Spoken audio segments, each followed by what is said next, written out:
LinkedIn presents. In a world with danger around every corner and resources hard to acquire, we needed an early warning system. To motivate us even more, dopamine made us believe that once we got the thing we were chasing, we'd be safer, happier, or more satisfied. And that served humans well, until it didn't. Now that we've tamed the world, we don't need to explore every new thing, but dopamine is still on duty, and it works way out of proportion to the needs of the modern world. Happy Wednesday, friends. I'm Michael Kovnat, and this is the Next Big Idea Daily.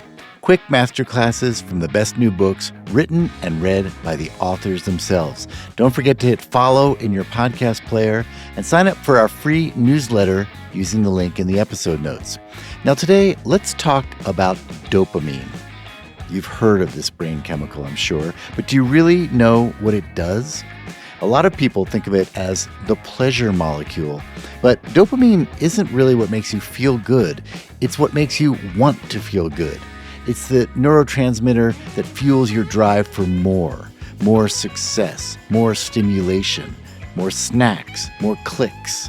It powers our imagination and ambition, but it also sets us up for disappointment, restlessness, and burnout. Making your dopamine work for you is the subject of the new book, Taming the Molecule of More, by writer and physicist Michael E. Long. Michael joins us with 5 easy steps to manage your dopamine and set yourself up for a happier, healthier life right after this quick break.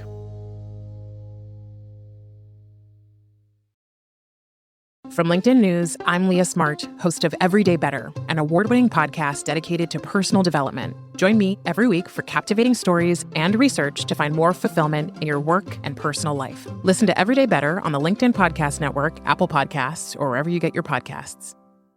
From LinkedIn News, I'm Jessie Hempel, host of the Hello Monday podcast. Start your week with the Hello Monday podcast. We'll navigate career pivots. We'll learn where happiness fits in. Listen to Hello Monday with me, Jessie Hempel, on the LinkedIn Podcast Network or wherever you get your podcasts. Hi, this is Michael Long. My book is Taming the Molecule of More. It's the follow-up to The Molecule of More. Both are about neuroscience, but I'm not the typical neuroscience guy. I was trained as a physicist, but I'm primarily a writer of books. I explain things. I also write speeches, fiction, and stage plays. And I teach at Georgetown. Here are 5 insights from my new book, which is about dopamine and how to deal with it. Contrary to what you've heard, dopamine is not the brain chemical that makes you happy. It makes you curious, imaginative. It can even make you successful. But a lot of times it just makes you miserable. That's because dopamine motivates you to chase after every new possibility, even if you already have everything you want. Why would that be? Turns out the evolution of the brain hasn't caught up with the evolution of the world. For early humans, dopamine ensured our survival by alerting us to anything new or unusual. In a world with danger around every corner and resources hard to acquire, we needed an early warning system. To motivate us even more, dopamine made us believe that once we got the thing we were chasing, we'd be safer, happier, or more satisfied. And that served humans well, until it didn't. Now that we've tamed the world, we don't need to explore every new thing, but dopamine is still on duty, and it works way out of proportion to the needs of the modern world. That's the problem I explore in my book. And I have some practical answers. Since self-discipline has a pretty short shelf life, I share proven techniques that don't rely on willpower alone. Dopamine often promises more than reality can deliver, and that can make us restless and hopeless. When we have problems obsessing with social media, the news, or when we're doing excessive shopping, we feel edgy and restless because dopamine floods us with anticipation and urgency. We're desperately scrolling for the next hit, searching for the latest story, or watching the porch for that next Amazon package. As this anticipation becomes a normal way of living, the rest of life starts to feel dull and flat. That restarts the cycle of chasing what we think will make us happy. Then we get it, and then when it doesn't make us happy, we experience a letdown. And that makes us restless all over again. Here's how that works for love and romance. When we go on date after date and can't find the right person, or long-term relationships get stale, we start to feel hopeless. In this case, the dopamine chase has so raised our expectations about reality that we no longer enjoy the ordinary. Now we're expecting some perfect partner, and we won't find them because they don't exist. Talk about hopeless. I say fight back with 3 strategies. Rewire your habits to ditch the chase, redirect your focus to the here and now, and rebuild meaning so life feels more like it matters. I describe specific ways to do this through simple planning, relying more on friendships, doing a particular kind of personal assessment, and there's even a little technology and a few things you wouldn't expect. So far, I've been focusing on the negative aspects of dopamine, so let me tell you about a positive side of the molecule of more. And it's a big one. Dopamine is the source of imagination. The dopamine system has 3 circuits. One has only a little to do with behavior and feeling, so we'll set that one aside. The one we've been talking about, that early warning system, that one's called the desire dopamine system, because it plays on our desires.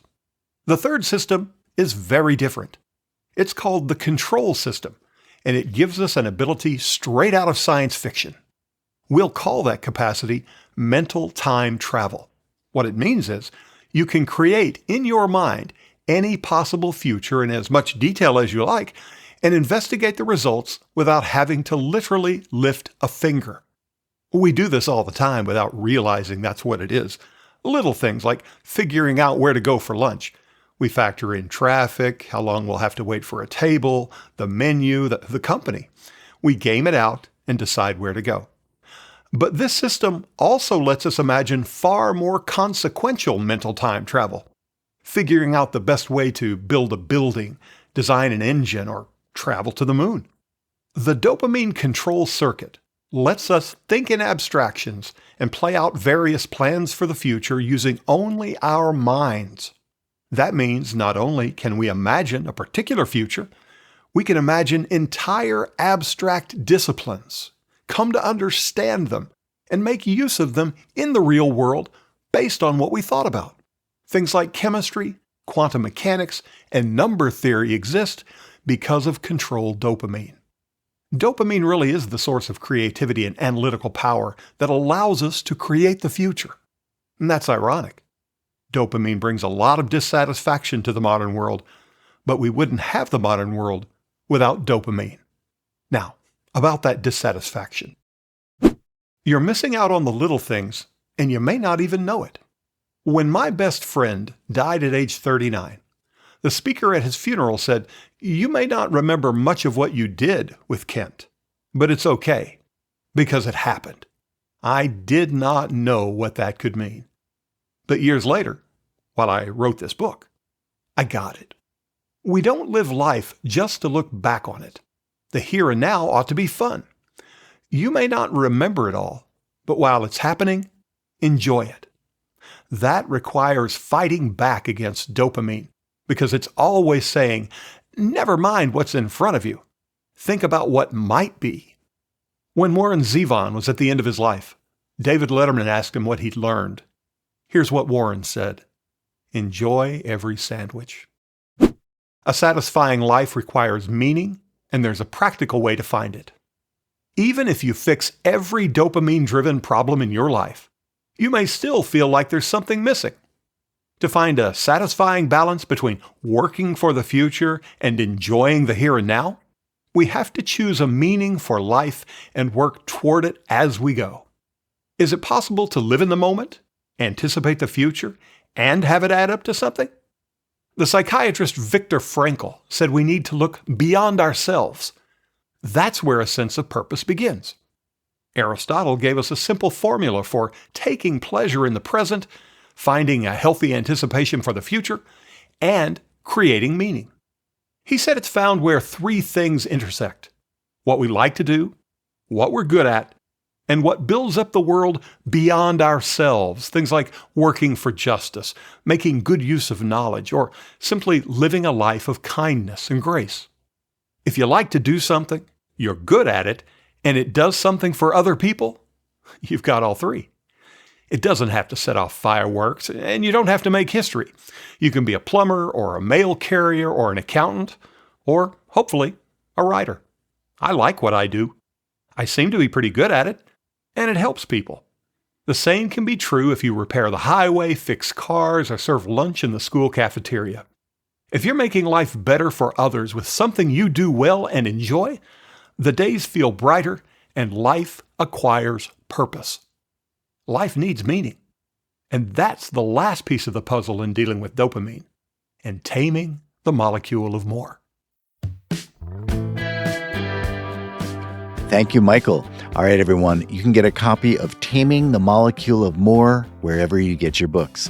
That's our show for the day. If you got something out of it, please leave us a 5-star rating and a glowing review in your podcast player so others can find it too.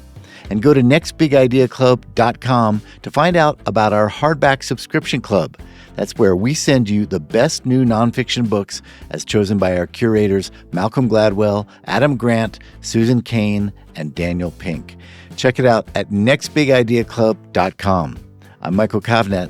I'll see you tomorrow.